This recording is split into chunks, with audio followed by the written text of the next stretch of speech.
Hello बच्चों, मैं JEE mains के लिए एक आज क्वाड्रेटिक इक्वेशन का टॉपिक शुरू करने जा रहा हूँ। तो आइए हम इसको देखते हैं क्वाड्रेटिक इक्वेशन होता क्या है। तो क्वाड्रेटिक इक्वेशन हमारा जो इक्वेशन होता है A x square plus B x plus C is equals to 0, ये हमारा क्वाड्रेटिक इक्वेशन होता है।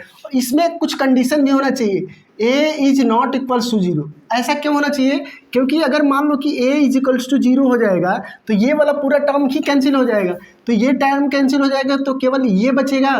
तो ये हमारा क्या होता है?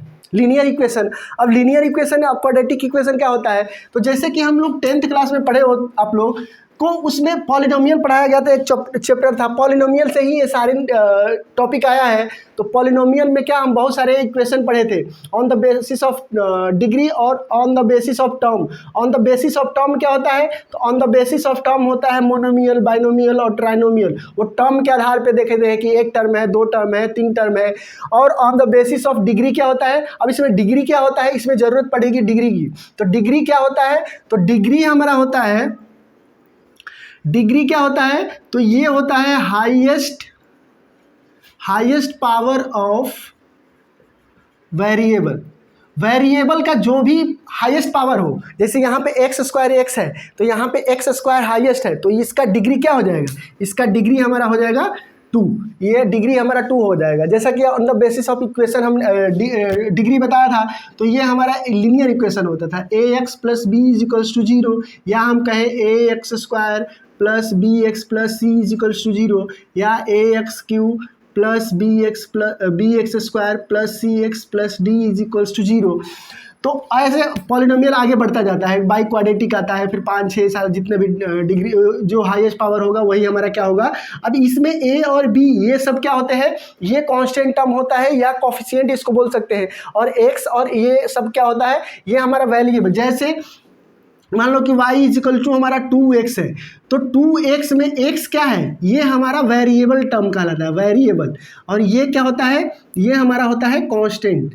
कांस्टेंट का मतलब क्या होता है? Not changeable, not changeable. और वेरिएबल का मतलब क्या होता है?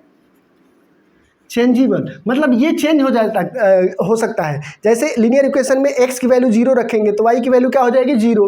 1 रखेंगे तो 2 हो जाएगी। मतलब y की वैल्यू x के चेंज होने पर y की वैल्यू क्या हो रही है? चेंज हो रही है। लेकिन 2 हमारा क्या हो रहा है? ये हमारा फिक्स है। तो इसको हम बोलते हैं वेरिएबल, इसको बोलते हैं कांस्टेंट, और ये हमारा इक्वेशन y की वैल्यू है। तो ये कांस्टेंट टर्म और इसी को कोफिशिएंट भी बोला जाता है। तो इस सब की जरूरत इसमें पड़ेगी। तो यहाँ पे ए बी सी क्या होता है? ए बी और सी ये हमारा क्या होगा? ये हमारा बिलोंग करेगा रियल नंबर या कॉम्प्लेक्स नंबर। ये रियल नंबर या कॉम्प्लेक्स नंबर भी हो सकता है। ठीक है, अब इतनी बात हो गई। अब एक चीज़ और देखना है कि भाई जितने हमारा जो इक्वेशन होता है, जो वेरिएबल का हाईएस्ट पावर होगा वही हमारा क्या होता है? वही उस इक्वेशन का रूट होता है, या वो नंबर ऑफ जीरोज कह सकते हैं। तो जितने हाईएस्ट पावर उतने हमारे रूट। तो यहाँ पे जैसे कि यहाँ लीनियर इक्वेशन में हाईएस्ट पावर एक्स की है, क्या है? 1 है, तो इसका जो रूट आएगा वो कितना आएगा? 1 आएगा। यहाँ पे एक्स स्क्वायर है हाईएस्ट पावर, तो इसकी रूट कितनी आएगी? 2 आएगा। तो इसके 2 रूट को हम अल्फा बीटा से डिनोट करते हैं। अगर 3 रूट है तो अल्फा बीटा गामा से डिनोट करते हैं, और 4 रूट रहेगा तो अल्फा बीटा गामा डेल्टा से डिनोट करेंगे। तो जैसे आपने किसी स्पेसिफिक को मान लेते हैं, यहाँ पे अल्फा बीटा मान लिए हमने कि इसका 2 रूट है। तो 2 रूट निकालने के लिए जैसे यहाँ पे a x square plus B x plus c एक क्वाड्रेटिक इक्वेशन है, तो इसको हम कई मेथड से एक्स की वैल्यू निकाल सकते हैं। जैसे मान लो कि इसका फैक्टराइज करके निकाल सकते हैं, या स्प्लिटिंग मेथड से निकाल सकते हैं, या हम श्रीधराचार्य मेथड से एक लगा सकते हैं। तो श्रीधराचार्य का फॉर्मूला क्या होता है? तो x इजिकल्स टू, इसमें x की वैल्यू अगर निकालना होता है तो minus b plus minus root में b square minus 4ac upon में 2a हो जाता है। ये हमारा x का 2 वैल्यू आ गया। 2 रूट है तो 2 वैल्यू, यहाँ पे प्लस माइनस है तो 2 रूट हो गया। अब इसी को अल्फा और बीटा से डिनोट कर दो, तो अल्फा की वैल्यू क्या हो जाएगी? माइनस बी प्लस रूट में हो जाएगा b square minus 4ac upon में 2a। वैसे ही बीटा की वैल्यू क्या हो जाएगी? Minus b plus minus root में b square minus 4ac upon में 2a हो जाएगा। तो ये हमारा 2 रूट हो गया। अब इसका 3 चीज़, थोड़ा सा इसमें क्वाड्रेटिक इक्वेशन अगर हमें पढ़ना है तो 3 चीज़ की ज़रूरत पड़ती है। पहला तो इसमें हम सम ऑफ रूट निकालते हैं। सम ऑफ रूट क्या होगा? तो सम ऑफ रूट होगा। अब इसी इक्वेशन को जैसे डायरेक्ट हमें कोई फार्मूला इसका क्या होता है, माइनस बी बाई ए, यानी कि एक्स का कॉफिशिएंट अपॉन में एक्स स्क्वायर का कॉफिशिएंट, उसको भी लिख सकते हैं। लेकिन अगर फार्मूला नहीं याद है तो यही से हमारा निकलता है वो फार्मूला। तो इसको कैसे निकालेंगे? ये अल्फा और बीटा की वैल्यू है, इस दोनों वैल्यू को जोड़ दो तो alpha plus beta is equals to क्या हो जाएगा? Alpha plus beta. अगर हम ये दोनों को ध्यान से देखें तो ये देखो, दोनों को ऐड करेंगे तो ये वाला पार्ट जो है वो क्या हो जाएगा? यहाँ पे प्लस है, यहाँ पे माइनस है, तो ये दोनों पार्ट तो कैंसिल हो जाएगा। तो बच क्या जाएगा? माइनस बी, और इसमें भी माइनस बी। तो माइनस बी मिलके क्या होगा? Minus 2b। तो इसका क्या आ जाएगा? माइनस 2b अपॉन में 2a। तो ये 2 से 2 कैंसिल, तो यानी कि माइनस बी बाई ए इसका आ जाएगा। तो इसकी वैल्यू क्या आ जाएगी? माइनस बी बाई ए। दूसरा होता है प्रोडक्ट ऑफ। तो प्रोडक्ट ऑफ रूट कैसे निकालेंगे? तो इसी इक्वेशन को फिर एक बार मल्टीप्लाई कर दो। अल्फा और बीटा का हम जब मल्टीप्लाई करेंगे तो यहाँ पे ध्यान से देखिए कि यहाँ पे प्लस है, यहाँ पे माइनस है। तो इसको अगर हम पूरे को a माने, पूरे को b माने, तो a प्लस बी, और ये नीचे क्या है? a minus b. तो a प्लस बी और a माइनस बी का फॉर्मूला क्या होता है? a minus b into a plus b. ये हमारा फॉर्मूला होता है a square minus b square. तो जस्ट लाइक वैसे ही इसका अगर मल्टीप्लाई करेंगे तो अल्फा बीटा ये क्या हो जाएगा?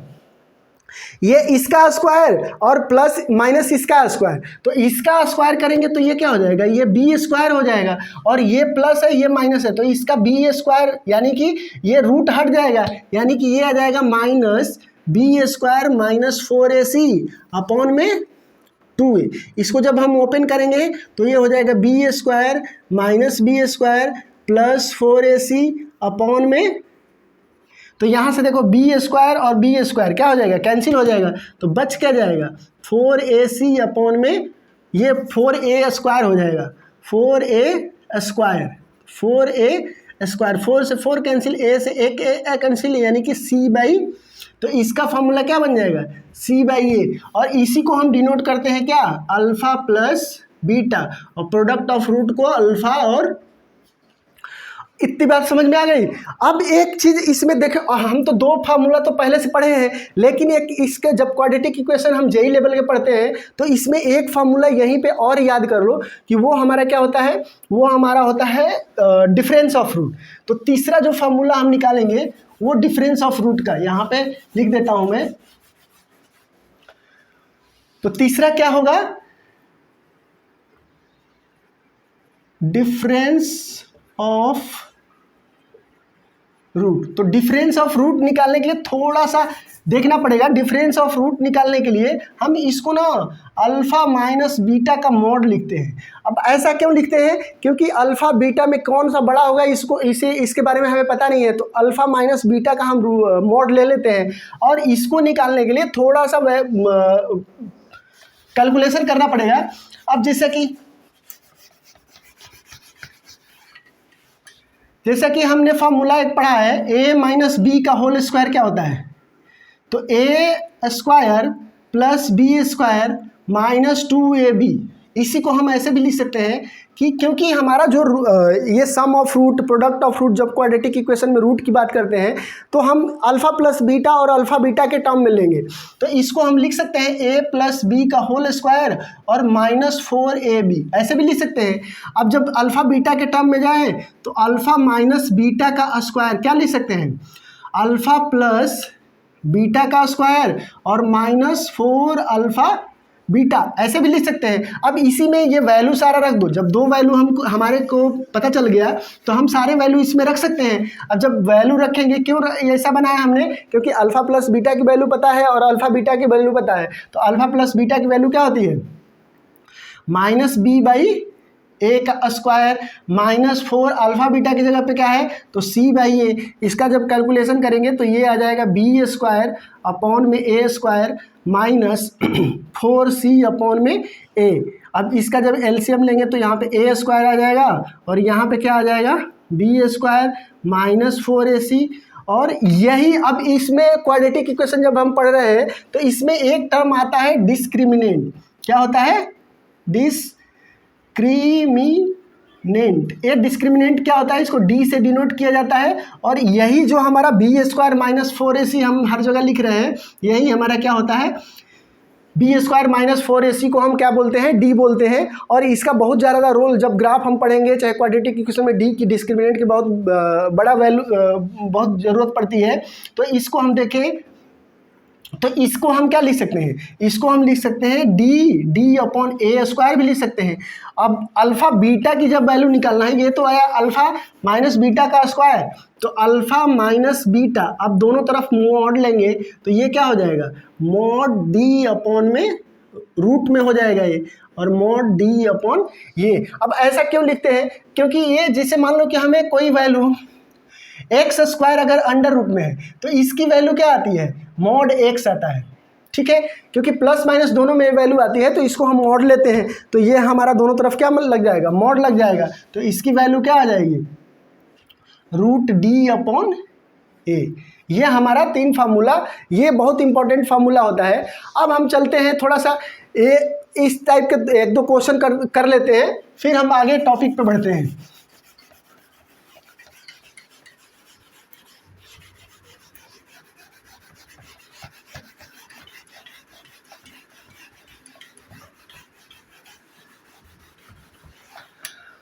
अब जैसे सिमेट्री बेस्ड क्वेश्चन होता है, सिमेट्री का मतलब क्या होता है कि अगर किसी अल्फा बीटा को हम अपन आपस में इंटरचेंज कर दें तो भी हमारा वैल्यू चेंज नहीं होगा, मतलब वही इक्वेशन बना रहेगा। अब एक क्वेश्चन कर लेते हैं इसी पे बेस्ड, जैसे if alpha and beta are roots of equation x square minus 64x plus 256 is equals to 0, then find the value of alpha q upon beta to the power 5 to the power 1/8 plus beta q upon alpha to the power 5 power 1/8 is. इसमें option है 2, B option है 4, C option है 3, D option है 1। अब इसको निकालने के लिए हमने क्या बोला कि सिमेट्री बेस्ड क्वेश्चन है। तो सिमेट्री का मतलब है कि अल्फा बीटा को आपस में अगर इंटरचेंज कर दें, तो अगर हम इसमें अल्फा बीटा को चेंज भी करेंगे तो ये क्या आ जाएगा? ये आ जाएगा बीटा क्यू अपॉन में अल्फा टू द पावर 5 पे पावर 1/8 प्लस इसको भी चेंज करेंगे तो अल्फा टू द पावर 5 और beta to the power q पे पावर 1/8। तो सिमेट्री का मतलब ये है कि ये देखो दोनों को अगर चेंज भी किए तो इक्वेशन तो वही हो गया, ये वाला इधर आ गया, ये वाला इधर आ गया। तो ये हमारा सिमेट्रिक बेस्ड क्वेश्चन होता है। और इस टाइप के क्वेश्चन को करने के लिए हमें जो वैल्यू होता है उसको अल्फा बीटा का अलग अलग वैल्यू निकालने की जरूरत नहीं पड़ती है। हम जब सम ऑफ रूट और प्रोडक्ट ऑफ रूट के टर्म में ही निकालें तो उससे हमारा क्वेश्चन बन जाएगा। तो यहाँ से पहले हम इसको निकाल लेते हैं, x square minus 64x plus 250, और ये जेई मेंस का क्वेश्चन है 256 इज इक्वल्स टू 0। तो यहाँ पे अगर ए एक्स स्क्वायर इससे अगर कंपेयर करें तो यहाँ पे a इजिकल टू कितना है? 1 है, b इज इक्वल्स टू कितना है? -64 है, और c इज इक्वल्स टू कितना है? 256 है, 256। तो अगर हम सम ऑफ रूट निकालें तो alpha plus beta is equals to क्या होता है? -b/a। तो -b की जगह पे क्या है? ऑलरेडी माइनस है, तो माइनस माइनस क्या हो जाएगा? प्लस। तो ये हो जाएगा 64/1, यानी कि इसकी वैल्यू क्या आ जाएगी? 64। अब अल्फ़ा बीटा अगर निकालेंगे तो अल्फ़ा बीटा का फॉर्मूला क्या होता है? c/a। तो c कितना है? 256, और ई अपॉन में 1 होगा तो ये 256 ही होगा। तो ये 256, और इसको अगर 2 के पावर में लिखा जाए तो ये हो जाएगा 2 टू द पावर 6, और इसको जब लिखेंगे तो 2 टू द पावर 8 भी लिख सकते हैं। तो ये हमारा इतना आ गया। अब इसको अब सिंप्लीफाई कर लेते हैं। अब इसको जब सिंप्लीफाई करेंगे तो अब इसको सिंप्लीफाई करने के लिए डायरेक्ट इसको सॉल्व कर, तो इसको हम लिख सकते हैं alpha two the power 3/8 upon में बीटा टू द पावर 5/8। अलग अलग अगर हम इसका पावर हटा दें तो ऐसा ही ये कुछ बनेगा, plus beta two the power 3/8 upon alpha two the power 5/8। अब दोनों का एलसीएम अगर ले लें तो ये हो जाएगा alpha two the power 5/8 beta two the power 5/8 और ये क्या हो जाएगा, तो alpha two the power 3/8 into ये क्रॉस मल्टीप्लाई हो जाएगा, यानी कि alpha two the power 5/8 plus beta two the power 3/8 into beta two the power 5/8। अब जब बचपन में आप लोग पढ़े होंगे कि एक जब किसी पे पावर अगर कुछ हो, अगर बेस सेम हो तो पावर क्या होता है, ऐड हो जाता है। तो इसको जब हम ऐड करेंगे तो अल्फ़ा टू द पावर क्या हो जाएगा 3/8 plus 5/8 plus beta two the power 3/8 plus 5/8 upon में। अब जब ये किसी भी टर्म पे अगर पावर रहे तो अल्फ़ा बीटा के दोनों का सेम पावर रहेगा, तो अल्फ़ा बीटा पे मल्टीप्लाई होकर ये 5/8 ही हो जाएगा। ये हमारा ऐसे बन जाएगा। अब जब इसको सॉल्व करेंगे तो ये देखो 8 और 8 का एलसीएम क्या होगा, अब ये है 3/8 प्लस 5/8, इसको सॉल्व करेंगे तो 8 का एलसीएम 8 ही होगा और ये हो जाएगा 3 + 5, यानी कि इसको सॉल्व करेंगे तो 8/8 यानी कि 1 ही आएगा। तो ये अल्फ़ा पे पावर क्या हो गया, अल्फ़ा पे पावर 1 हो गया और बीटा टू द पावर भी क्या हो गया 1 ही हो गया। अब इसको सॉल्व करेंगे तो alpha beta two the power 5/8। अब ये टर्म आ गया सम ऑफ रूट और प्रोडक्ट ऑफ रूट के टर्म में ही। अब इसकी डायरेक्ट वैल्यू हमने यहाँ पे निकाला है, सम ऑफ रूट और product of root. Sum of root क्या आया है, तो 2 टू द पावर 6, तो इसको क्या लिख सकते हैं 2 टू द पावर 6 अपॉन में अल्फ़ा बीटा की वैल्यू कितना आया है, तो 2 to the power 8, 2 to the power 8 पे पावर 5/8। अगर इसको ओपन करेंगे तो ये हमारा दोनों 8 और 8 कैंसिल हो जाएगा, मतलब हमारा क्या आ गया 2 to the power 6 upon 2 to the power 5। तो ये हमारा कैंसिल होके ये कितना बचेगा, तो ये हमारा आंसर आ जाएगा 2। तो हमारा ऑप्शन नंबर फर्स्ट यही हमारा क्या होगा, पहला आंसर हो गया। इसी टाइप का एक और क्वेश्चन कर लेते हैं।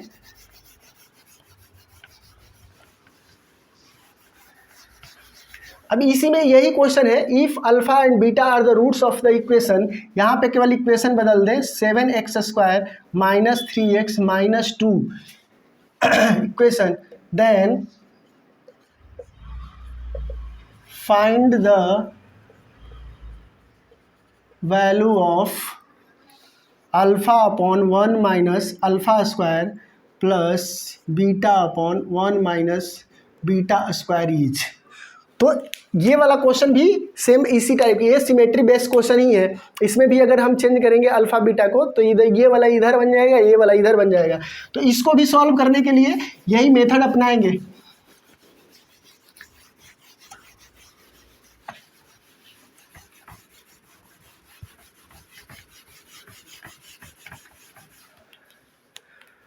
तो इसको भी हम पहले इसका निकाल लेते हैं रूट। 7x² - 3x - 2 = 0।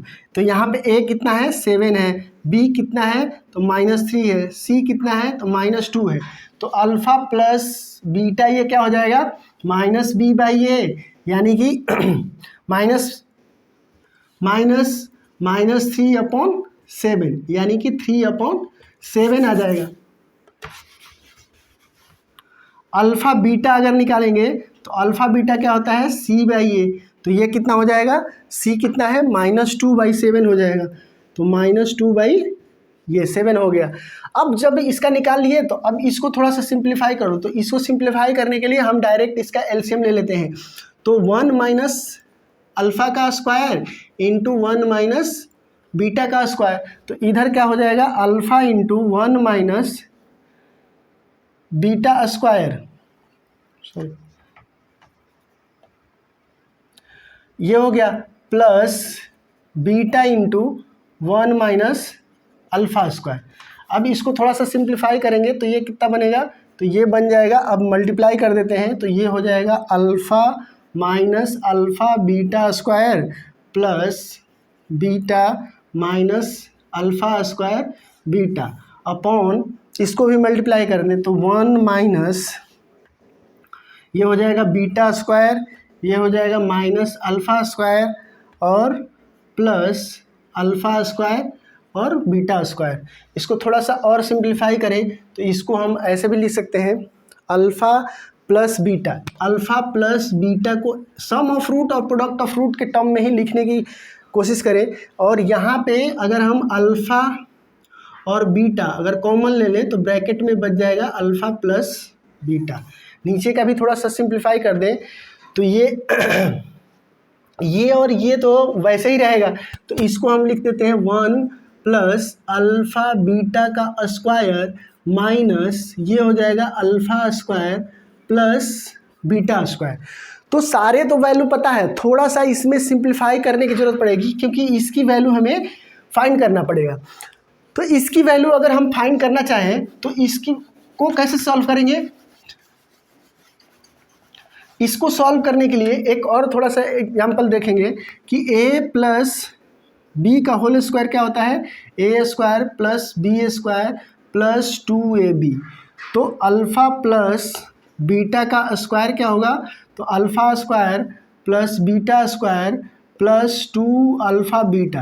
तो यहाँ से इसको अगर हमें निकालना है तो alpha square plus beta square is equals to हो जाएगा अल्फ़ा प्लस बीटा का स्क्वायर माइनस 2 अल्फ़ा बीटा। तो इसकी वैल्यू अगर हम निकालना चाहें तो अल्फ़ा प्लस बीटा की वैल्यू हमें पता है, अल्फ़ा प्लस बीटा की वैल्यू क्या है, तो 3/7। तो 3/7 का स्क्वायर माइनस 2 इंटू माइनस 2/7। तो इसका जब स्क्वायर करेंगे तो 3 3 जा 9/49 हो जाएगा, माइनस और ये माइनस माइनस प्लस हो जाएगा 4/7। इसको जब सॉल्व करेंगे तो ये 49 और ये क्या हो जाएगा 63 प्लस 4। तो ये कितना हो जाएगा 67/49। 3 या 9 माइनस 2/7, 39/49 2 2 जा 4/7। तो 49 9 7 जा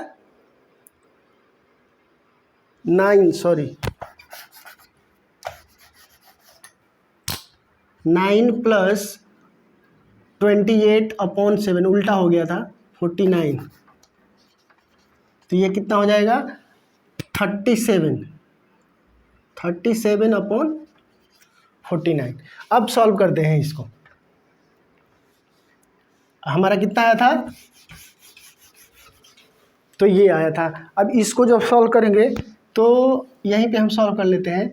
अल्फ़ा प्लस बीटा की वैल्यू कितनी है, तो 3/7। यहाँ पर वैल्यू सारा रख देते हैं, 3/7 माइनस 2/7 और फिर क्या आ जाएगा 3/7 अपॉन में 1 प्लस अल्फ़ा बीटा की वैल्यू क्या है, तो माइनस 2/7 माइनस इसकी वैल्यू कितनी आई है, तो 37/49।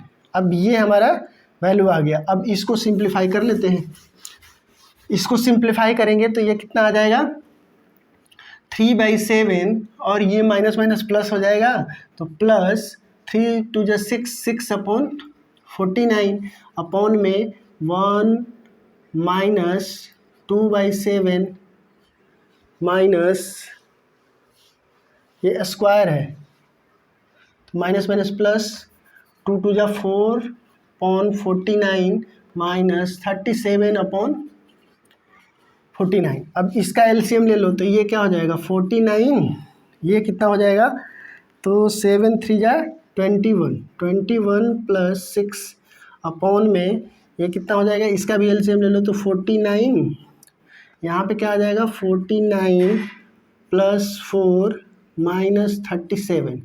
इसको सॉल्व करेंगे तो ये 49 कैंसिल हो जाएगा, तो ये कितना आ जाएगा 27 अपॉन में 49 और 4 53 माइनस 37 कर दो, तो 37 अगर माइनस करेंगे तो ये कितना आ जाएगा 61। तो ये हमारा फाइनल आंसर आएगा। ठीक है, तो ये इस तरह से अब जितने भी सिमेट्री टाइप के क्वेश्चन होते हैं उसको ना हम डायरेक्ट अल्फ़ा और बीटा की वैल्यू ना निकाल के डायरेक्ट हम सॉल्व करेंगे तो ये हमारा आंसर निकल जाएगा डायरेक्ट। ठीक है।